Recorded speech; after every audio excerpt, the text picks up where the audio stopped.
Welcome to our next lesson in the Pulley series. In this lesson, we are introducing assemblies. You will learn the basics of an assembly file, how to insert your parts and assemble them together using mates. We'll also look at how you can use the SolidWorks toolbox to save time with nuts and bolts. Here is the content of this video.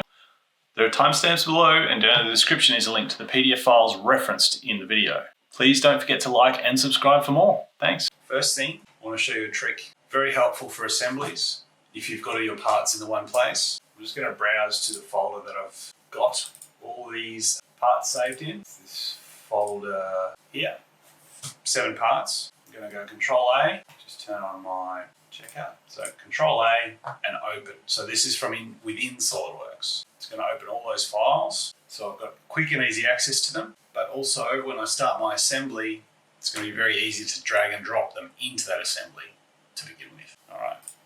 So new file, this time we're selecting assembly. 3D arrangement of parts and or other assemblies. Okay, now the first time we create this assembly, we're just going to put all the parts in together in the one assembly. We're not going to worry about a sub-assembly at this point, but we will do that later. Assembly basics. So it's I think a lot simpler to start with than it is modeling of parts. But as you get into more complicated designs, it gets a lot more advanced. Okay, it gets a lot more complicated. There are ways to turn things on and off, suppress, unsuppress, configurations, movement, motion studies, exploded views. These are some of the things that as an intermediate user of SolidWorks, you would be doing regularly with your assemblies. We will show projects like that as we progress our series and get into some more advanced topics. What I want you to do, and what you can see is happening here, when you start an assembly file, by default SolidWorks will give you the option to insert a part that you already have open. And that's why before we open those parts, and you can see them all listed here, in order, part 1 to 7. Before we do that, I'm just going to hit the close on this, okay, cancel, just so you can look at the assembly file and how it's set up. Essentially exactly the same as a part file, except you'll notice that the command manager has a different set of options. In this case, when you're in assembly mode, you have the assembly toolbar, component, insert components, and mate. The main tools you're going to use. Some of the tools I also use regularly are linear and different pattern, component patterns. Occasionally I'll use move or rotate. Show hidden components, I do that, but I do that with a shortcut. Bill of materials I don't use in the assembly, I do that in drawings. Exploded views I do regularly as well. All right, so let's insert our first part. So if you're in assembly and that property manager on the side for inserting parts is closed, you want to insert a part, click on insert components here, and that'll come to the standard insert component property manager. We're going to look at a few different ways of bringing a part in and then locating it. The first one, we're just going to click on part 1 and we're just going to click, and you can see how it moves around on screen, and then I want you to click again to drop it. And we're going to bring in a second part. The second part we're going to bring in is part 04, and I want you to do a similar thing, just drag and drop. So now we've got 2 parts to reference. Now, if we have a look at the feature manager tree, all right, what we can see with those 2 parts in our feature manager tree looks different to when we're in a part file. In this case, what we have is actually our individual parts. You can see part 1 and part 4. These parts in the feature tree come in the order that you add them to the assembly, but you can click and drag them to reorder your parts. So I can click P1, P4, and I can drag that above P01. And the same thing there. Now, the features that you've created for these parts are still there and still accessible, but to view them, you click the little drop-down arrow next to those items, and then you can see the details of the parts. Okay, so with the parts, one of the main things in assembly that you need to do is to align your parts together so that your product works, makes sense, and you can communicate its function to your supplier or your clients. So how we do that is with something called mates. But before I can show you mates, I need to talk about float and fixed. All right. Now, these 2 parts that you can see, part 1 we dropped in first, part 4 we dropped in second. If I click on part 1, and try and drag it around, I'll get the little pop-up that you can see there saying the selected component is fixed. It cannot be moved. If I drag the second part, click and drag, you can see I can move that around freely. All right. Just like with our sketches, okay, when we're doing a part, currently this assembly is underdefined. All right. Parts are loose, they can move around. That's not what we want. We want all our parts neatly defined. We do that with mates, and we do that so that we know our assembly and our parts are in the correct positions and everything fits together. So, why is this fixed? The first part you bring into an assembly will always be fixed. Now, I can see that it's fixed with the F in brackets that's next to this part in the feature tree. Okay. Now, if I just zoom into the feature tree here, you can see what I mean. So the F in brackets next to PO1, next to PO4, there's a minus sign. That minus sign indicates that that part is underdefined and can move. Now, getting a fixed part, even though it's fixed in position, it is not fully defined. Fixed is like a temporary lock or a saved position, but it's not a defined position. Right? If I right click on part 04, and I'll just move out for a second. If I right click on part 04, I can go down to the settings and you can see the button here, fix. That is going to fix that part in place. All right, now I cannot move that part. But we can tell obviously if these two are to fit together, it's not in the position that we want it to be in. So whenever you bring parts into an assembly, if any of them are fixed, I would recommend you float those parts. Once they're floating, then you can add mates. And now I'm going to show you what I mean by mates. So mates are this paperclip tool here. It gives you a description, creates geometric relationships between components to define the allowable directions of linear or rotational motion of the components. When you are doing mates, you do not need to select just a face or a part. You can select sketches or planes that are also part of an element of the part file or part of the assembly. Now, ideally, we know where these, I'll just show my planes here. So our front, top and right plane, when we are bringing in our parts to an assembly, we want to line them up in the middle. We want to fully define them, somehow referencing the origin, much like we do with our sketches. Right? So I don't want to make my part over here, okay, and fix it in place off to the side of the right plane, because later on I might want to mirror parts, for instance. All right, so I might have one part that's on one side of this and I want to mirror it to the other side. Well, a very quick and easy way to do that, if I've done it in an assembly and put it in the right spot, is to use this right plane, okay, as that mirror plane. Plus, when you get into creating drawings for your assemblies, your drawings are created from the views that you can see here in the viewport. So if I go to a front view here and I do a front view drawing, okay, in my 2D drawings, it's going to be exactly like this view. So it makes sense, and it is the correct process to try and line all of your parts up so that they're in the center of your assembly. Now, I've just done it by eye, but we're going to do it in the proper way with mates. And to do that, we're going to start with actually PO4. So even though PO1 might be the first part that we've named or named as of our 7 parts, or it might be the very top part of the assembly, it does not need to be the first part that we use to create our assembly or reference everything from. Generally, you want to look at your assembly, think about the way it would be assembled in the factory, for instance, and use either a sub-assembly or a central component to be your first part that you're going to make in the assembly. Okay, so the mate tool, we're going to make this first part. So I've hit the mate tool, that comes up, and you can see the basic options here. And in this class, we're only going to look at the standard tab. There's more advanced features here, mechanical and analysis features. We're not going to touch on those just yet. Under standard mates, you have coincident, parallel, perpendicular, tangent, concentric, a distance, and an angle. Coincident means you select a face or a plane, and then another face or plane, and SolidWorks will move those parts to make those two touching. That would be a coincident mate. Parallel, if I make that face and this face parallel, it's going to rotate them to get them to match, and so on and so forth. We will go through all the mates, all of these mates, as we add in the rest of our parts. For our very first part, part 4 that we're going to use, we're actually not going to use any of those selections there or any of the faces on this part. We're actually going to use the origin of the part.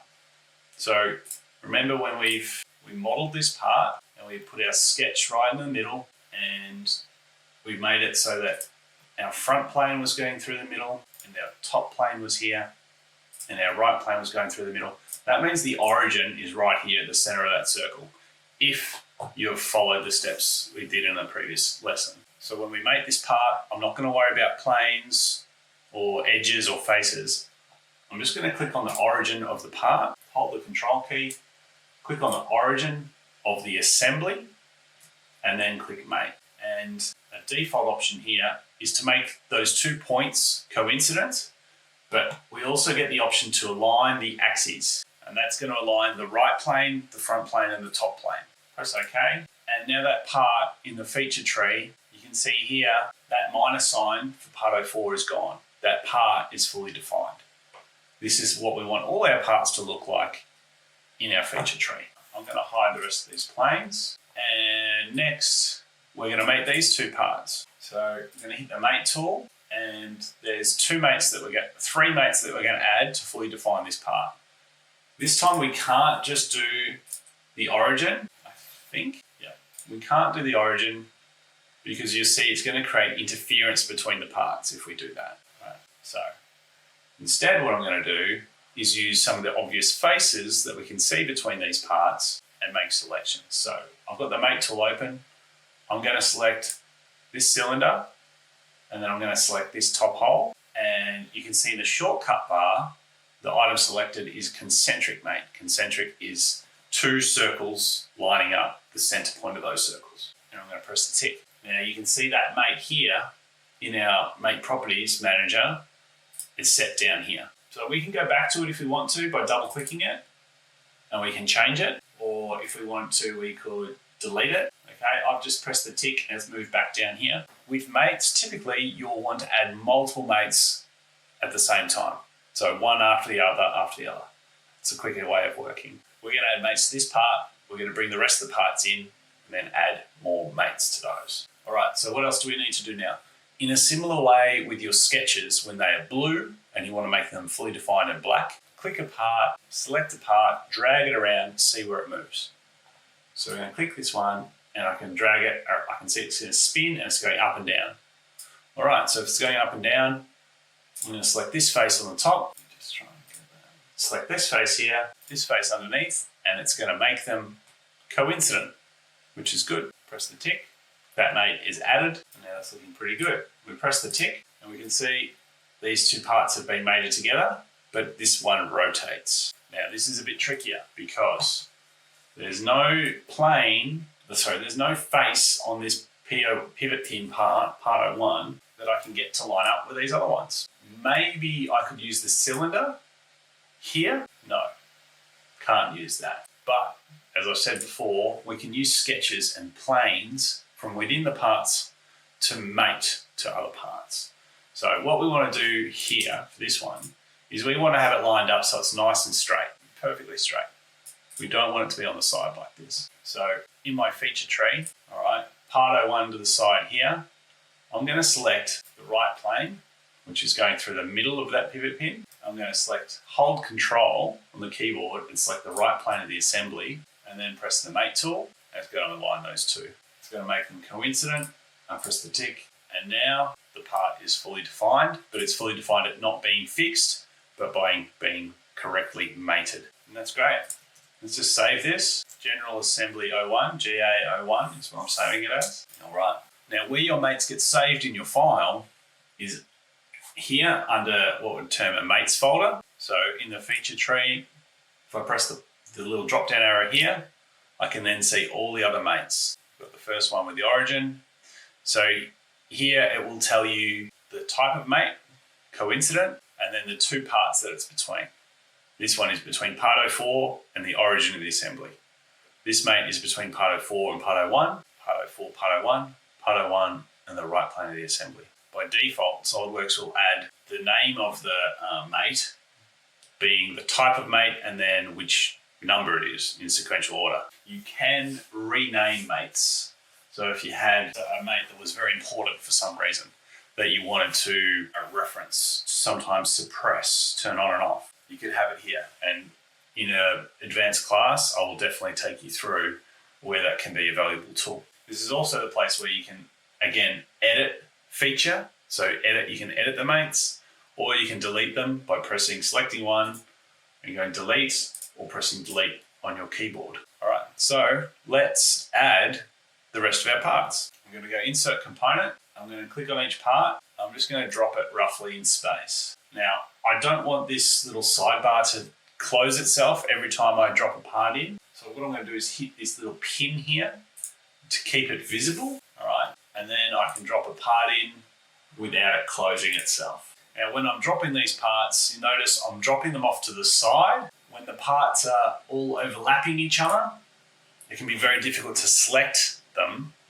okay, to put to add new mates. So I want to keep them just spaced out, and they'll move to position as I add the mates. So now we're going to go through a process of adding some mates for the rest of these parts, okay, to get them lined up and in position and ideally fully defined. So I've hit the mate tool and we'll go with the washer. So this is going to be a concentric mate. And now my first little tip for doing mates, actually it's now a feature within SolidWorks, which makes things a bit easier.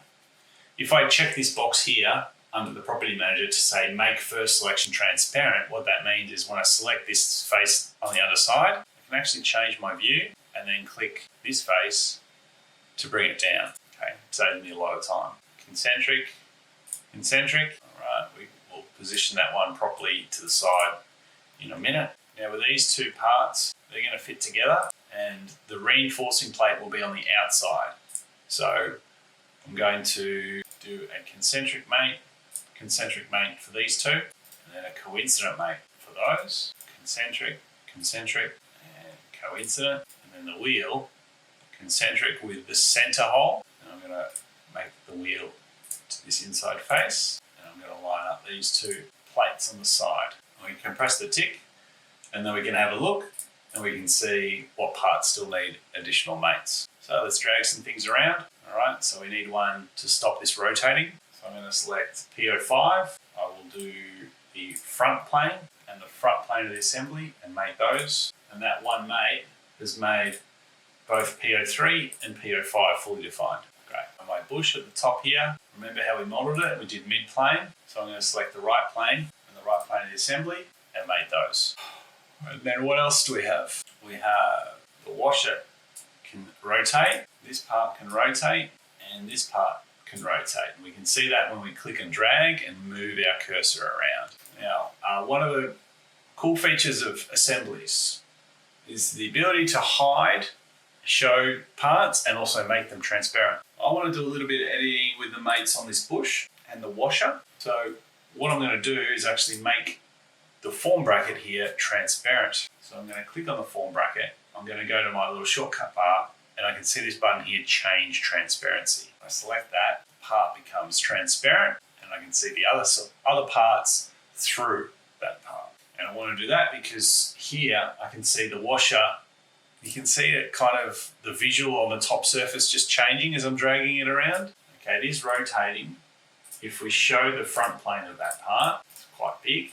Okay. So if that washer rotates, you can see it here with the plane. It's actually spinning around. And we don't want it to spin around, we want it to be fully defined. So I'm going to select that plane and the front plane of the assembly and mate them together. We do a very similar thing with the pivot pin. So now that is fully defined, I'll hide that plane again. I want to do the same thing with the bush. So I'm going to go front plane, mate, good. And then lastly, the wheel. Front plane, mate, tick. All right, nice work. If you followed all those steps, you'll have 7 parts and they'll all be fully defined. Nice work. save if you have not saved your file. All right, let's continue from where we're at. So we've got one of each of our parts in the assembly now. The next tool we're going to look at is mirror components or mirror parts. So much like you can a feature or a sketch, you can mirror components or part files within an assembly. To do that, we need to select a plane, in this case, the right plane, and we go to the drop down under linear component pattern. We click on mirror components. It's going to open up the mirror components property manager, feature manager. So we're going to click in here and we've already got the mirror plane selected.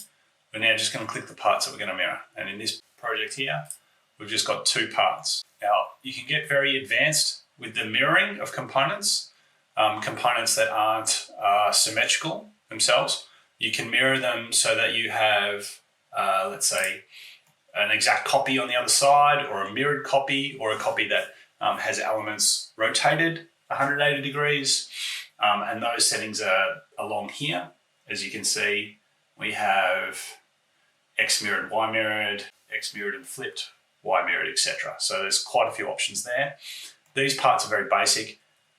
It's going to work perfectly fine, just hitting the tick at this point to mirror those 2 parts across. Press OK, and you can see we've got here mirrored components, PO3 and PO5. All right, the last parts missing from our assembly here are the nut and bolt. Now, SolidWorks has built into it something called the toolbox. If you click on the right of the screen here, you can see the design library button. If you click that, let's just click the pin. All right. One of the options you should have is the toolbox. Now, the toolbox, it says, is currently installed on this computer. Depending on your work situation, if you're working like on a server in a company with multiple people, there might be a shared toolbox that's on that network so that everyone is using the same toolbox parts. There are plenty of companies that I've worked at before, though, that have their own, let's say, SolidWorks library of parts. They don't use the SolidWorks library, they use their own components, which have been modified to suit their needs. So this is just a very basic introduction to toolbox, but in reality, in future, you may be using parts from a design library rather than the SolidWorks inbuilt toolbox. So how it works is basically when you click the drop down on the toolbox, or as you can see here in the preview, it shows you parts that come from different standards. So you've got ANSI inch and metric, American, Australian standards, German standards, etc. You can see all the drop downs here. So depending on your region, you would use standards that are common to that area. Alternatively, you would consider your supplier, okay, where your supplier is, where they're sourcing their parts from. I'm not going to go into it in too much detail because I don't think it's something of high importance for us at this stage. The main thing that we want to find is an M10 bolt and an M10 washer. And for our bolt length, okay, we can sort of see now that we're going to want to go from this face here to this face over here, plus a distance allowing for a nut to go on the end. So at the moment, that measurement's 37 mil. So we're going to guess that our bolt length is going to be 40 and above. So how to create a toolbox part, I'm going to click on Australian standards here, I'm going to click on bolts and screws, and you look at the different type of parts here. As you click on each of the folders, you can see previews of all the different types. The bolt that we have in that drawing is like a hex bolt. There's a few ways to use this tool. If it works properly without errors, you can just click and drag straight into your viewport. Another way of doing it is to right click on the bolt and go configure or create part. Okay, if you do create part, it'll open the part separately and you can put your settings in and then it'll come back to the assembly and you can bring it across.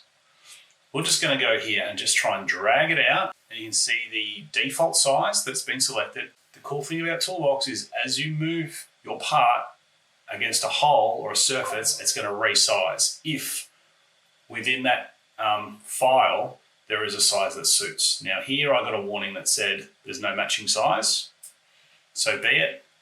We can always customize it to suit. Now here, it's gone to size M8 because our hole was M10 exactly. So it didn't have clearance, but I'm just going to change that to M10. And the length, you can see there, beautiful. It's already picked a nice length for us to suit going through that to that face, and then enough room for a nut on the end. So on the left here, we can see our properties. So we've got M10. The finish is washer face, so that's to do with the face underneath the head. You could have no washer face or none. We'll just leave it like that. Thread length 26. What that means is there's only thread for 26 millimeters from the end of the bolt. Okay, so it's not the entire length of 45. The thread display is simplified. Cosmetic will show you some graphics. Okay, it's basically a map that's applied to the surface. Or you can do schematic. Schematic gives you a representation of the thread, but it's not a true thread. Okay, so you'll notice that this one is actually just a revolved cut that goes around the cylinder. It doesn't actually thread a screw, so you wouldn't make a drawing from this part to give to a supplier. Okay, the detail would be quite a bit different. Schematic we'll leave on just because it gives it a little bit more detail to the part here. We're going to press the tick, see what happens. Okay, that's great. So insert component is done. That one is being put in and mated automatically. The toolbox knows that often when somebody's adding fixings or hardware to their assembly, you'd want to do more than one. So it retains those settings that we've already put in there. It's going to keep them, and we can drop more nuts and bolts into our assembly. So we're going to go and come down now to this bottom hole over here, and we're going to click again. And you see it doesn't ask for the same settings the second time. It just retains them. So until you cancel this, close this tool manager, it will use the same settings. So now I've got my 2 in, I am going to close. All right, and you can see in my feature manager tree, okay, just here, I've got 2 hex bolts. Okay, and they have a little toolbox icon next to them on the left. That little icon indicates that they're toolbox parts from SolidWorks. All right, let's do the same with some nuts. So I'm going to go back down in my drop and go to hex nuts, and I'm just going to pick out this middle one, drag, and you'll see it will kind of resize. When I hold it over the end of the bolt and over the circle area that we've put, okay, if it works correctly, it's going to resize to match. In this case, what we can see is it's kind of blown up. There hasn't been a perfect size for it. You can see it's kind of reloading all the time. So in this example, I'm just going to drop it off to the side. Okay, check the size M10. I'm not going to worry about the thread on this one. I'm going to press OK. I'm going to add a second one down the bottom. Okay, so you can see how the icon changes next to my cursor. That means that it's going to add a mate when I drop the part here. So okay, that's done. Press escape. So the bottom one has a mate, but it still rotates. We'll come back to that. The top one doesn't, so we'll add some mates manually. So I'm going to go to mate. I'm going to select the inside face, and then I don't need to select the screw. I don't need to select the hole. I can actually select a circular face that's on the outside. It will do the same thing. I'm going to press OK, and then I'm just going to move that away. Now, that trick that I've used here can, when you're doing mates, can be used to move parts without adding a mate or selecting a face to use as a mate. And the way I've done that is when I've clicked, okay, I haven't clicked and let go. I've clicked and dragged, and that way I can move the part. If I click, then it's going to use that face as a selection for the mate. Clear that. So I want to go to this inside face and this face here. Right click OK. Very good. All right, so just the last thing on those 2 screws, and something that we've already done with our pulley wheel is we've stopped them from rotating. Okay, with a part like this, any sort of concentric mated part, if I click on that part, you can see at the top of my viewport in the corner over here, you can see the 2 mates that part has. And if there were more mates, they would all show up there as well. I think up to 6, and then it cuts off, and then you have to click an arrow to see more.